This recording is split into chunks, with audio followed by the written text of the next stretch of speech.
नमस्कार, कथालयमध्ये तुमचं मनपूर्वक स्वागत आहे। आज आपण जाणून घेणार आहोत होळीच्या मागची अद्भुत कथा, सत्य आणि अन्यायाच्या संघर्षाची, एका राजाच्या अहंकाराची आणि भक्तीच्या विजयाची। चला सुरुवात करूया या ऐतिहासिक प्रवासाला। होळी हा चांगल्याचा वाईटावर विजय मिळवणारा सण आहे। हा सण आपल्याला प्रेम, एकता, सत्य आणि भक्ती यांचे महत्त्व शिकवतो।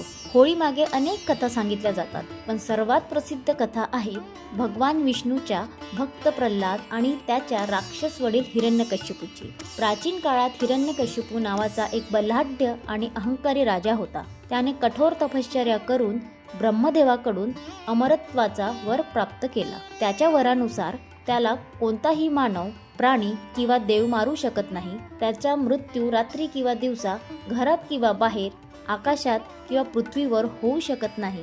त्याला कोणतेही शस्त्र ठार करू शकत नाही। हा वर मिळाल्यावर तो अधिक गर्विष्ठ झाला आणि स्वतःला देव समजू लागला।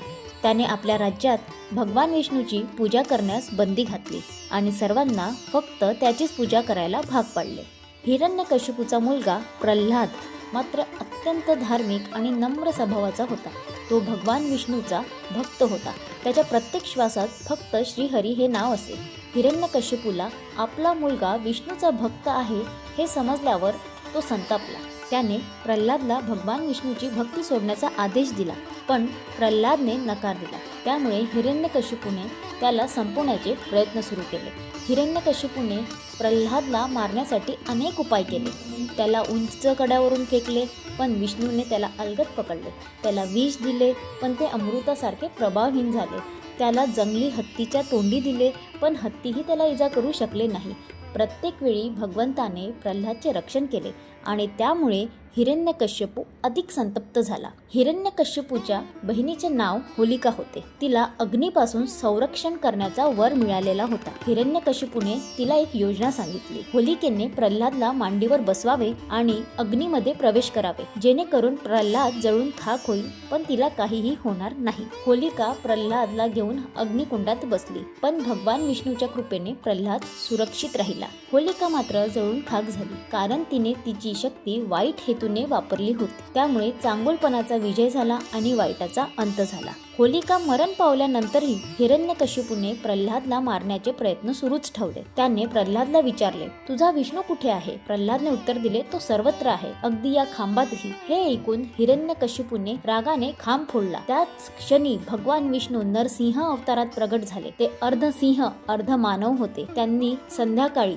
हिरण्यकश्यपूला दरवाजात उंबरट्यावर धरले। संध्याकाळ म्हणजे ना दिवस ना रात्र, उंबरट्यावर म्हणजे ना घरात ना दारात। स्वतःच्या नखांनी ना शस्त्र ना अस्त्र त्याला ठार मारले। त्याच दिवशी सत्याचा विजय आणि भक्तीचा महिमा सिद्ध झाला। प्रल्हादचा विजय झाल्यानंतर दुसऱ्या दिवशी लोकांनी आनंदोत्सव साजरा केला। त्यांनी रंग खेळले आणि एकमेकांना प्रेमाने रंग लावले। याच दिवसापासून रंगपंचमी साजरी करण्याची परंपरा सुरू झाली। होळी आपल्याला शिकवते की वाईट कितीही शक्तिशाली असेल तरी सत्य आणि भक्तीचाच विजय होतो। अहंकाराचा शेवट होतो आणि प्रेम एकता जिंकते।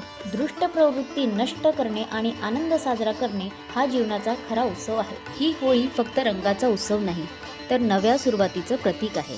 जसं होलिकेचा अंत झाला, तसंच तुमच्या आयुष्यातल्या वाईट सवयींनाही आज समाप्ती द्या। आळस, नकारात्मकता, भीती, दुसऱ्यांना दुखवणारी भाषा, वेळ वाया घालवणे, निराशा या गोष्टी तुमच्या यशाच्या आड येतात। या होळीच्या अग्नीत केवळ लाकडं जळणार नाही, तर तुमच्या मनातल्या अशा सवयीही भस्मसात करा। नव्या ऊर्जेसह, नव्या विचारांसह पुढे चला, कारण खरी होळी ही बाहेर नाही तर आपल्या आत पेटायला हवी।